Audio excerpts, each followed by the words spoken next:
Look closely at any modern city. The subways run on schedule, the electrical grid stays powered, and hospitals operate around the clock. To keep this massive urban engine humming, wealthy nations rely on a silent, invisible intake valve. Right now, Canada is opening its doors wider than at almost any point in its modern history. Germany is systematically stripping away decades of strict rules to fast-track foreign medical professionals.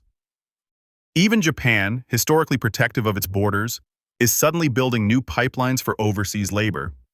It looks like a series of separate national policies, but it is actually a single, quiet, global race. And it forces us to ask a simple question that almost no one is looking at. If every powerful nation on Earth is trying to pull in outside workers at the exact same time, where do those workers actually come from? The answer reveals the hidden layout of our modern world. Immigration does not create workers. It merely moves them from one point on a map to another. When a wealthy nation fills a critical vacancy, the global supply hasn't grown by a single person. The global system didn't manufacture a new pair of hands, it simply reallocated them.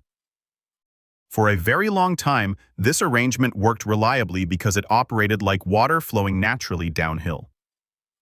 Wealthier countries had high wages and aging populations. Developing nations had an abundance of youth and few local jobs.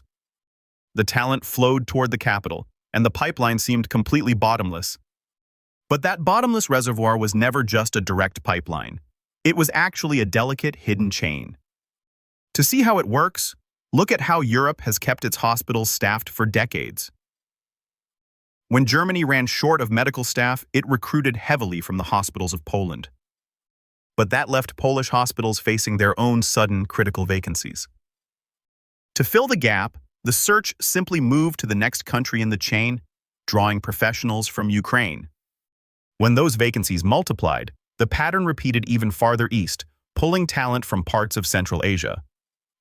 This is a global siphon, a continuous cascade where every nation pulls from the economy directly below it. Each country uses its financial advantage to outbid its neighbor, passing the shortage down the line. The entire mechanism relied on an unwritten agreement. There would always be another neighbor further down the chain. But today, the siphon is reaching the absolute end of the line. The world is running out of young neighbors. For generations, our global layout assumed that developing nations would stay young forever. But today, birth rates are dropping almost everywhere on Earth, completely bypassing economic status. Countries that used to export millions of young workers are now aging faster than the West ever did. The reservoir of young, mobile human beings is actively drying up. This leads directly to a massive shift in how the system behaves. Look at the map from a century ago. Back then, a wealthy nation could look almost anywhere on Earth to find a younger, growing population. There were dozens of options, hundreds of regions, and an open frontier of human capital. But look at the map today. Every single developed nation is staring at the exact same short list. Canada, Germany, Japan, South Korea, Australia, and the UK are all looking at the exact same handful of places. They are increasingly competing for workers from the same shrinking group of younger countries. The global labor market is no longer an open ocean.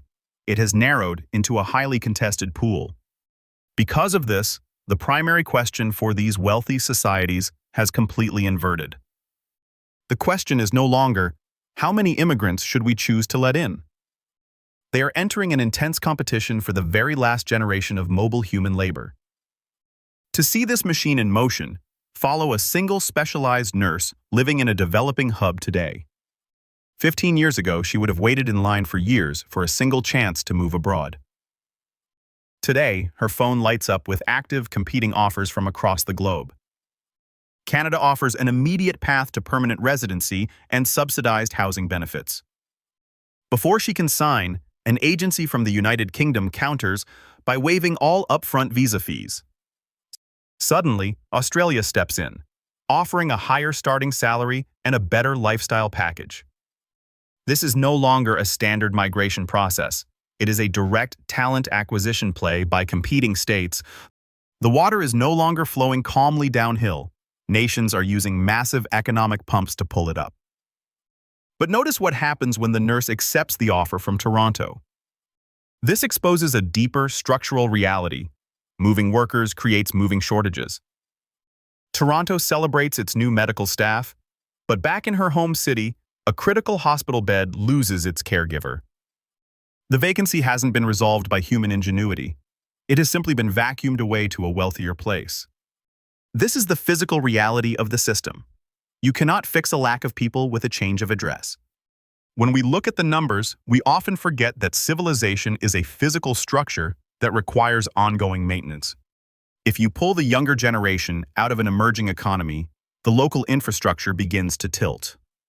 A hospital bed in a regional clinic goes completely dark because the lead anchor left for a higher wage. A clean water project slows to a halt because the young engineers have all moved to Berlin or Sydney. Wealthy societies are using their financial mass to buy their way out of a demographic crisis. They import the youth of poorer nations to sustain their own economic comfort, leaving gaps behind. The sending nations try to adapt by raising local wages, but they cannot compete with Western printing presses. The money sent back home via remittances is incredibly valuable for individual families. But a wire transfer cannot physically hold a stethoscope or care for an aging parent. A digital deposit cannot teach a classroom of children or physically repair a crumbling highway system. They are trapped at the bottom of a global pipeline that is drawing out their remaining talent. This brings us to the point where the entire global engine hits a hard, physical wall. The siphon eventually runs out of pressure because you cannot draw water from a well that has gone dry. For more than a century, civilization solved its labor shortages by simply moving people around. If moving people no longer works because the supply is exhausted everywhere, there is only one architectural option left for our civilization to survive. We must radically increase what each individual remaining worker can physically produce.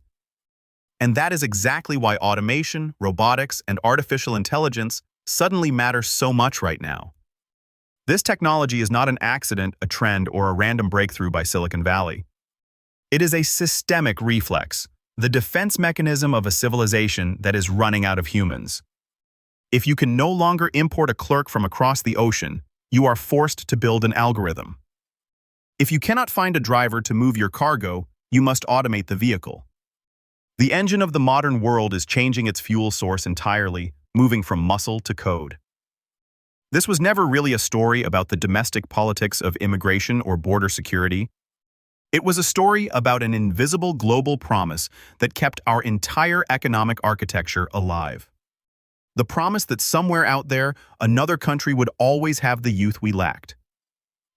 For the last 100 years, that promise held the entire modern world together. Now, for the first time in human history, the entire world is running out of workers together. The siphon has finally reached the bottom of the glass, and the old game of musical chairs is over. If moving people can no longer save us from this demographic winter, the next question isn't where our future workers will come from. It's whether machines can become workers at all.